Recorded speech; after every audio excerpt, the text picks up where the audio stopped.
Hello friends, welcome to साइफ साथ blogs. Friends, आपण मान जानिछंती शिक्षा वर्ष 2023-24 रो प्रथम पीटीएम आसंता 21/4/2023 तारिख अर्थात शुक्रवार दिन अनुष्ठित हेबाक जाउछि। विद्यालय बंद हेले मध्य पीटीएम निश्चय अनुष्ठित हबो एवं उक्त पीटीएम रे केउ केउ विषय आलोचना करा जिवो एवं बैनर किपळे तयारी हेबो, बैनर केतोटी दरकार एवं आवश्यक अर्थ केउ पांठिरु खर्च करिबा ता हम आज एई वीडियो रे जानिबा। उक्त पीटीएम रे 80% किंबा ताटर अधिक अभिभावक उपस्थित रहिबा बाध्यतामूलक। एई पीटीएम रे 13 गोटी विषय वस्तु आलोचना हबो। जे वर्तमान हम आलोचना करिबा जे पीटीएम किभଳି भाबे सुचारू रूपे संपादन हबो। 21/4/2023 तारिख बा शुक्रवार दिन दुटी बैनर करिवे। गोटे बैनर विद्यालय गेट पाखरे लागिवो एवं अन्य एक बैनर जेउठारे मीटिंग हेउची सेई जगह रे लागिवो। द्वितीय नंबर होउची जो एजेंडा दिया जाइछि सेई एजेंडार 3 गोटी कॉपी विद्यालय रे उपलब्ध हबो। तत्परे सभाटी को आरंभ करा जिवो। सभा प्रारंभ रे अभिभावक मानको स्वागत अभिभाषण प्रदान करिवे विद्यालय प्रधान शिक्षक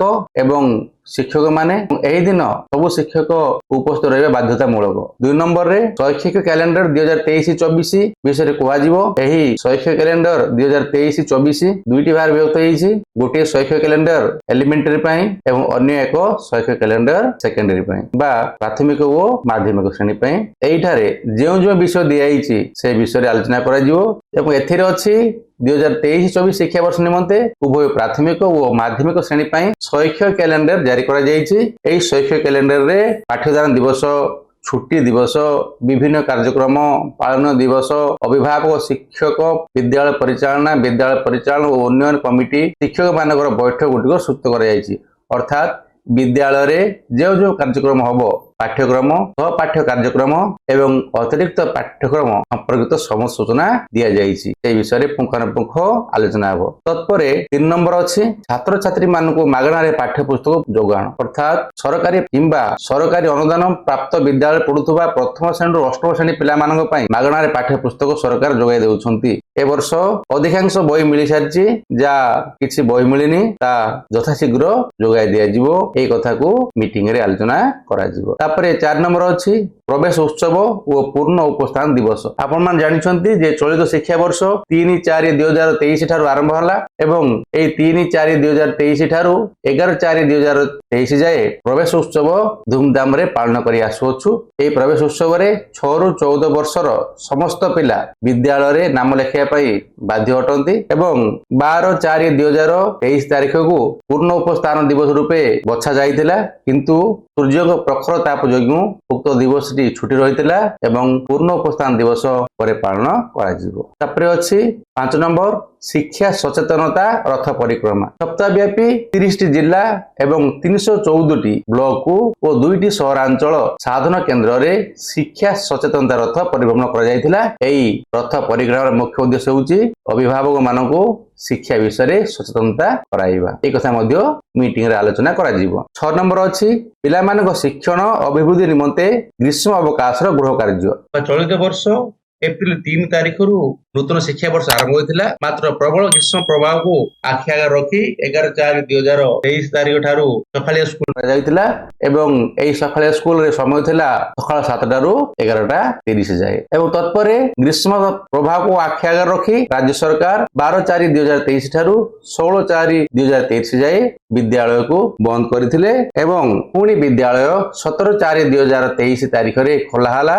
एति बेले पाठ पढ़ा कार्य समय हला सकाळ 6:30 रु दिन 11टा पर्यंत एवं एही ग्रीष्म प्रभाव को दृष्टि आगे रखी जिलापाल माने विद्यालय रे आवश्यक परिमाण रे स्वच्छ पानीय जल ओआरएस पॉकेट रखिया पई निर्देशनामा जारी करथिले। एही कथा मध्ये आलोचना करा जिवो। चलित वर्ष ओडिशा सरकार स्वतंत्र सिलेबस रे ग्रीष्म अवकाश निमंते घर काम देइचंती। से घर काम को किभଳି शिक्षार्थी माने ए ग्रीष्म अवकाश रे घरे पाठ पढ़िबे ता मध्ये एठारे पुंखानुपुंख भाबे आलोचना करा जिवो। 7 नंबर रहिला अंशघात प्रति सावधानता। एई पीटीएम रे अंशघात प्रति सावधानता किभଳି रहिबो ता आलोचना करिवे। जेभଳି कि दरकार नथिले बाहर को बाहरिबे नै, जदी बाहर को बाहरिबे ताले साथी छत्ता, जोता एवं पानी बोतल नियंतु, कला चश्मा, ओदा गामुछा व्यवहार करंतु जदि अंशुघातर सामान्य लक्षण देखादेला ताले ORS द्रवण पियंतु दरकार पड़िले डॉक्टर परामर्श नियंतु ए कथा भी आलोचना करा जिवो 8 नंबर अछि ऑनलाइन सुरक्षा संबंधी किछि भ्रांत धारणा सत्यता एवं एहार समाधान जे भली गोटे उदाहरण अछि भ्रांत धारणा होछि अनेक पितामाता विश्वास करते जे सेमानक पिला माने इंटरनेट संपर्क रे सब किछि जानंती किंतु सत कथा होछि 2 वर्ष रु 16 वर्ष वयस्क 64% पिला भाबंती जे ऑनलाइन संपर्क रे सेमाने सेमानक पितामाता ठारू कम जानंती समाधान होछि पितामाता माने सेमानक पिला मानक पई इंटरनेट यार लाभ एवं क्षति विषय रे बुझेइबे एवं सुरक्षित ऑनलाइन कार्यकलाप संपर्क रे बुझिया पई समय देबा आवश्यक अटे एई भली भाबे जो पॉइंट गुडा अछि से गुडा मध्ये एई मीटिंग रे सविशेष आलोचना करा जिवो।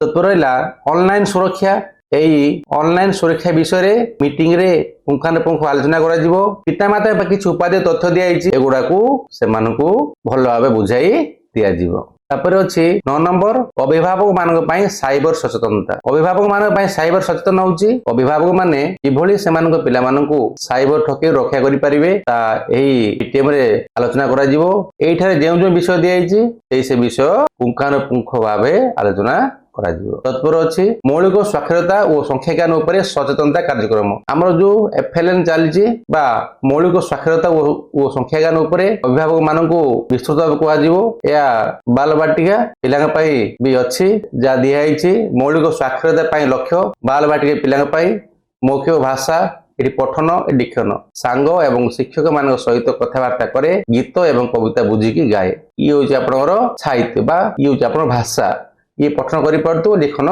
करि पारथु सेहि भली भाबे एठी होउची मौलिक संख्या ज्ञान पई लक्ष्य बाल बाटी पिलांगन पई माने एगुडाको जानिबा दरकार बोली पीटीए मीटिंग रे आलोचना करा जिवो सेहि भली क्लास द्वितीय रो साक्षरता बा भाषार मौखिक भाषा पठन लिखन एगुडाको जानिबा दरकार बोली पीटीएम रे आलोचना करा जिवो ये होउची आपनर द्वितीय रो मैथ बा मौलिक संख्या ज्ञान एवं ये तृतीय भाषा ये हूँ आपनर तृतीय संख्या ज्ञान बा गणित तत्पर 11 नंबर अच्छी शिक्षा रे उत्कर्ष आनी ओडिशा अर्थात ओडिशा क्यों क्यों स्कीम प्रचलन करी शिक्षा रे उत्कर्ष आनी एही मीटिंग रे आलोचना करा जिवो जाकी एठारे दिया जायछि सेगुडा कहला जे प्रति 1 किलोमीटर व्यासार्ध मध्य गोटे प्राथमिक विद्यालय प्रति 3 किलोमीटर व्यासार्ध मध्य एक उच्च प्राथमिक विद्यालय प्रत्येक पंचायत रे गोटे गोटे उच्च विद्यालय प्रतिष्ठा करा जाई अछि तो एरी अछि बहुभाषी शिक्षार प्रचलन जे ओडिसा रे बहुभाषी शिक्षा पई 1483 विद्यालय चयन करा जायछि एवं एई विद्यालय गुडा रे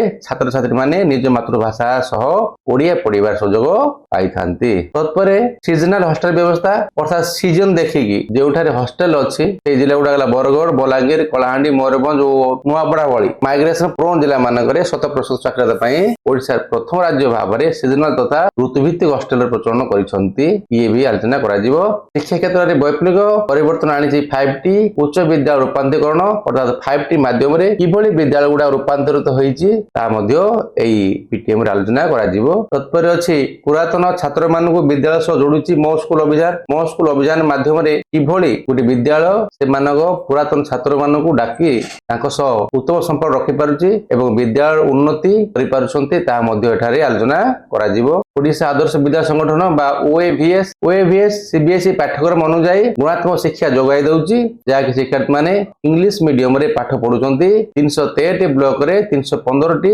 ओडिशा आदर्श विद्यालय कार्यक्रम होई अछि एगुडा मध्ये पीटीएम आलोचना करा जिवो सेहि भली मुख्यमंत्री शिक्षा पुरस्कार जाकी ए वर्ष लागू होबाक जाउची ता मध्ये एई पीटीएम रे आलोचना करा जिवो शिक्षक नियुक्ति उच्च विद्यालय रे गत वर्ष 11,403 जन माध्यमिक शिक्षक नियुक्त होइथिले एहासह माध्यमिक विद्यालय गुडी आहुरी 7,540 संख्यक नियमित शिक्षक नियुक्ति निमंते प्रक्रिया आरंभ होईछि ए कथा मध्ये आलोचना करा जिवो तत्परे मागणा साइकेल और स्कूल यूनिफॉर्म जोगाण विषय भी आलोचना करा जिवो जेभली कि नवम श्रेणी पिलांकू साइकेल पई 2,600 टंका जोगाई दिया जाउथला किंतु 2023-24 रे ताहा 3,500 टंका को वृद्धि करिया पई प्रस्ताव दिया जायछि सेहि भली भाबे राज्य सरकार प्रथम और अष्टम श्रेणी छात्र छात्री मागणा यूनिफॉर्म और स्कूल जोता जोगाई देवा प्रति पिला 600 टंका लेखाएं प्रदान करा जाउथला किंतु ताहा बढ़ा जाई 1,000 टंका करिया प्रस्ताव दिया जायछि एक कथा मध्ये आलोचना करा जिवो ଏବଂ ନବମ ଓ ଦଶମ ଶ୍ରେଣୀ ଛାତ୍ରଛାତ୍ରୀ ମାନଙ୍କ ପାଇଁ ମଧ୍ୟ ମାଗଣା ସ୍କୁଲ ୟୁନିଫର୍ମ ଯୋଗାଇ ଦେବା ପାଇଁ ପ୍ରସ୍ତାବ ଦିଆଯାଇଛି। ଏହି କଥା ବି ଆଲୋଚନା କରାଯିବ। ଏବଂ 12 ନମ୍ବରରେ ଅଭିଭାବକ ମାନଙ୍କ ଠାରୁ ବିଦ୍ୟାଳୟ ସର୍ବାଙ୍ଗୀନ ଉନ୍ନତି ପାଇଁ ଗଠନମୂଳକ ପ୍ରସ୍ତାବ ଆହ୍ୱାନ କରିବେ, ଅର୍ଥାତ୍ ଅଭିଭାବକ ମାନଙ୍କୁ ପଚାରି ବୁଝିବେ ଯେ କଣ କଲେ ବିଦ୍ୟାଳୟଟି ଆହୁରି ଉନ୍ନତି ହେଇପାରିବ ଏବଂ ବିଦ୍ୟାଳୟ ସର୍ବାଙ୍ଗୀନ ଉନ୍ନତି ହେଇପାରିବ। ଶେଷରେ ଉପସ୍ଥିତ ସମସ୍ତଙ୍କୁ ଧନ୍ୟବାଦ ଦେଇ ସଭା ସାଙ୍ଗ କରିବେ ଏବଂ ସଭା ସାଙ୍ଗ କଲା ପରେ ରିପୋର୍ଟିଂ ଫର୍ମାଟ ଅଛି। ଇଏ ହେଉଛି ଆମର ସ୍କୁଲ ରିପୋର୍ଟିଂ ଫର୍ମାଟ। এই স্কুল রিপোর্টিং ফর্ମାଟରେ ଆପଣ ଆପଣଙ୍କ ସିଆରସି ପ୍ରେରଣ କରିବେ ଏବଂ ସିଆରସି ମହୋଦୟ ତାଙ୍କ କ୍ଲଷ୍ଟରର ଡାଟା ଗୁଡାକ ଏକତ୍ରିତ କରି ବ୍ଲକକୁ ପଠେଇବେ ଏବଂ ବ୍ଲକ ତା ଡିଷ୍ଟ୍ରିକ୍ଟ ପଠେଇବ, ଡିଷ୍ଟ୍ରିକ୍ଟ ତାହା ଷ୍ଟେଟକୁ ପଠେଇବ। ଏଇଭଳି ଭାବେ ଡାଟା ଷ୍ଟେଟରେ ପହଞ୍ଚିବ। ଇଏ ରହୁଛି ଆପଣଙ୍କର ବ୍ୟାନର।